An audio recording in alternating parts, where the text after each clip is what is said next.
Hello and welcome dear students. In today's video, we will talk about the chapter A Question of Trust from class 10th literature book Footprints Without Feet. Children, this chapter is very important and you will understand it very easily if you will listen very carefully and you will see the full video. I'm going to give you the theme, explanation, page by page, paragraph by paragraph, word meanings and the message conveyed through this chapter. The author of this chapter is Victor Canning. He was an eminent British writer of adventure novels and thrillers. He was born in the year 1911 in Plymouth, England and died in 1986. Some of his famous works are Mr. Finchley Goes to Paris, Flight of the Grey Goose, Mr. Finchley Discovers His England, The Runaways, Fountain Inn and The Painted Tent. Now let me introduce this chapter to you. What is this chapter all about? This chapter is the story of two burglars who want to rob the same safe. One burglar cheated the other one. That made him feel betrayed and forced him not to like this thought of honor among thieves because he used to believe there is honor among thieves. But after he was betrayed, after he was cheated by the other robber who was a beautiful woman, he started hating this thought, honor among thieves. Now we come to the main characters of this chapter, this story. One is Horace, who is the protagonist of the story, also means the main character, the main lead of the story, and a young woman who pretends to be the family member of the house where Horace had gone to break the safe, but actually she was also a burglar. What is the theme of this chapter? The theme of this chapter revolves around the complexities of trust and betrayal. How he trusted the other woman, the woman who was there, who had pretended to be the owner of that house. But actually she was a burglar who cheated, who betrayed Horace. Horace trusted the woman, but his trust was shaken when he was arrested because of her. One should not judge a person based on one's looks. Appearances can be deceptive. Horace looked honest, but he was not. The lady in the house was very charming, but she deceived Horace. This chapter also highlights that our bad actions lead to negative outcomes.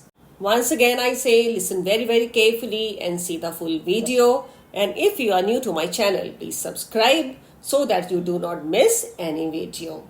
Let us start, children, with the explanation of this chapter. Children, I will tell you what is there on each and every page. You can see in the heading with Horace Standby, I have written the page number. This chapter starts from page number 20, describing Horace. Now we start with the chapter. As I have already told you, this chapter is the story of two burglars who want to rob the same safe. First robber was a 50-year-old man named Horace Standby, who was a locksmith. Why did he want to rob a safe, children? Very interesting thing. It's very interesting reason for that. And who was the other person? I will tell you everything, children, in this detailed explanation of this chapter. Children, this chapter is mainly about Horace Standby, who wanted to rob the safe because of his love for books, and he landed into prison because he was cheated by the other person. Okay, now let us start, children. People would think that Horace Standby was a good and honest citizen. He was a 50-year-old unmarried man. He used to live with a housekeeper who would worry about his health because Horace would suffer from hay fever in summers. He was a locksmith by profession. His business was doing very well and he had employed two helpers. He was a respectable and good man, but he was not completely honest. 15 years ago, he was imprisoned and served a sentence in the prison library. He developed a love for books, So he would rob a safe every year. He would plan it very well. He would steal money to last for 12 months, means for 1 year, and to buy books through a secret agent. It was the month of July. He planned for a robbery. He was sure that this time also he would be successful in his mission, means of stealing money, then keeping some money for to last for 1 year, and with the rest of the money he would buy books. And he would be successful, and he would not be caught by anyone, means by police. He studied shot over Grange House for 2 weeks to know each and every detail. On the day Horace was going to rob the house, its family had gone to London and the two servants had gone to see the movie. Horace saw them leaving the house. He went inside with his tools bag. As far as Horace knew, there were about 15,000 pounds worth of jewels in the Grange safe. He thought if he sold them one by one, he would get at least 5,000 pounds, and that was enough to make him happy for 1 more year. He wanted to buy the books that would be on sale in that autumn season. Children, three very interesting books were coming up, and Horace wanted to buy those books. He knew where were the keys. He had seen the housekeepers hanging the keys to the kitchen door. He wore his gloves so that he's not caught. He did not want to leave his fingerprints there in that house. He wore his gloves and took the keys. While opening the door, he was careful not to leave any fingerprints. There was a little dog in the house. It moved its tail in a friendly manner. Horace called the dog by its name. What was the name of the dog, children? It was Sherry. Dog was quiet. It did not bark. He went to the drawing room where the safe was. It was behind a poor painting. Horace looked at the painting and thought whether he should collect paintings instead of books, because he liked that painting too much. But he thought that in his small house, books were better choice, means he did not have enough space for the paintings in his small house. There was a bowl of flowers on the table, and we have read, children, in the very beginning that Horace was suffering from hay fever. Horace felt a tickle in his nose. He put his bag down and arranged his tools. He had 4 hours to do his job. It was not difficult for Horace to open the lock. Why? Because he was a locksmith. He cut the wire of the burglar alarm. He came back and sneezed again because of the smell of the flowers. He had seen the description of this house in a magazine. Somebody has published an article regarding that house, children, and each and every information was given, each and every room was described. The writer had mentioned that there was a safe behind the painting. Horace covered his face with a handkerchief because of the smell of the flowers. He was not feeling comfortable there in that room with the bowl of flowers there. Suddenly, he heard someone inquiring about his sneezing. He saw a woman there in that room. She had a quiet, kind, but firm voice. She suggested him to go for a special treatment. She heard his sneezing from the top of the house. That woman with a quiet, kind, but firm voice was standing there in the doorway.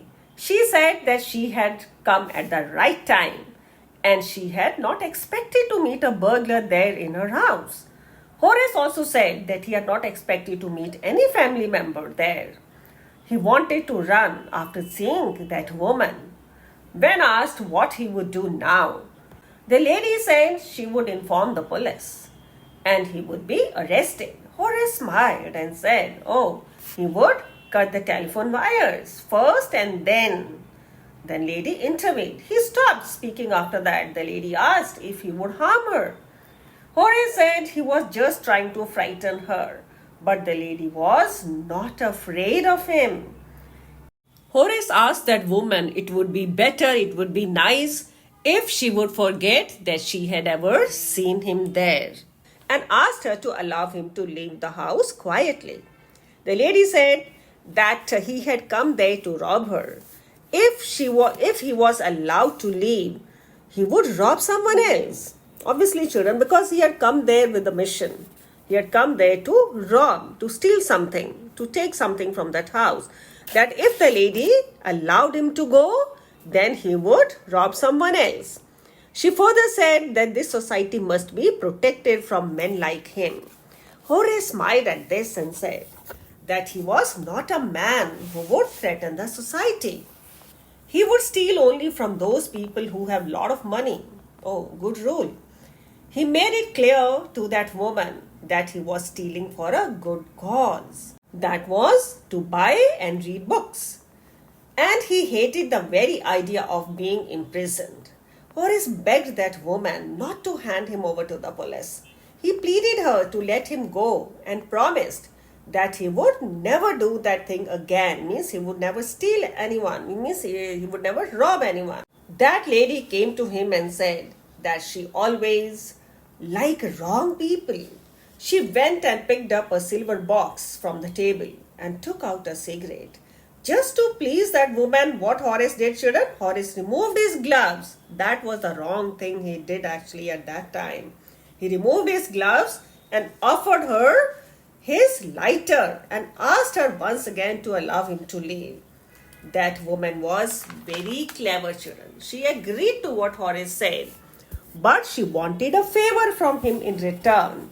She said that before leaving for London, she promised her husband to keep the jewelry in the bank, but she left it here in the safe.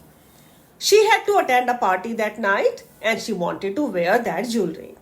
She was there that day to take her jewelry, but she had forgotten the password or the numbers to open the safe. As Horace wanted to escape his arrest, he agreed to help her. That woman, he told her that he had to break her safe and she would get her jewelry within an hour. The lady was happy to hear that. She asked him not to worry about that. Her husband won't be there for a month and she would get the safe repaired by that time. Means even if you break the safe, it is no problem. Okay, she can get it repaired after that because her husband won't be there. Means nobody would come to know that he had broken the safe. Horace opened the safe within an hour and gave the woman her jewelry and happily left that house. Horace had promised the woman not to steal anything. For 2 days he kept his promise. On the third day, he started thinking about the books that he wanted to buy. For that, children, what he would do? He would look for another safe. He would break another safe. But children, what happened that afternoon? Unfortunately, that afternoon, he was arrested by the police for the jewel robbery at Shotover Grange. As he had opened the safe without wearing his gloves, his fingerprints were found everywhere in that room. He tried to tell the truth, but no one believed him. What was the truth, children? Truth was that the wife of the owner of that house had asked him to open that safe. He even described that woman clearly. She was grey-haired, sharp-tongued, 60-year-old woman. No one trusted him and he was sent to jail. As he loved books, Horace was now the assistant librarian in the prison. While in prison, he would often think of that woman who was a robber but pretended to be the owner's wife. They both were in the same profession, but that lady befooled him, tricked him, cheated him. Horace did not like it at all. Whenever anyone talked about honor among thieves, he would get angry at that. That charming lady had broken his trust. He was not the real culprit. He was only helping the lady of the house to get her jewelry from that safe. I hope, children, this chapter is clear to you. Here are the meanings of some difficult words, children. you can revise the meanings. Now children, we come to the message conveyed through this chapter. This chapter teaches us not to trust anyone blindly. And children, question answers of this chapter I am giving you in the next video, because otherwise this video would be too long. Children, if you have any doubt, you can write to me in the comment box. Please like this video, subscribe to my channel and share it with your friends also. Thanks for watching my video.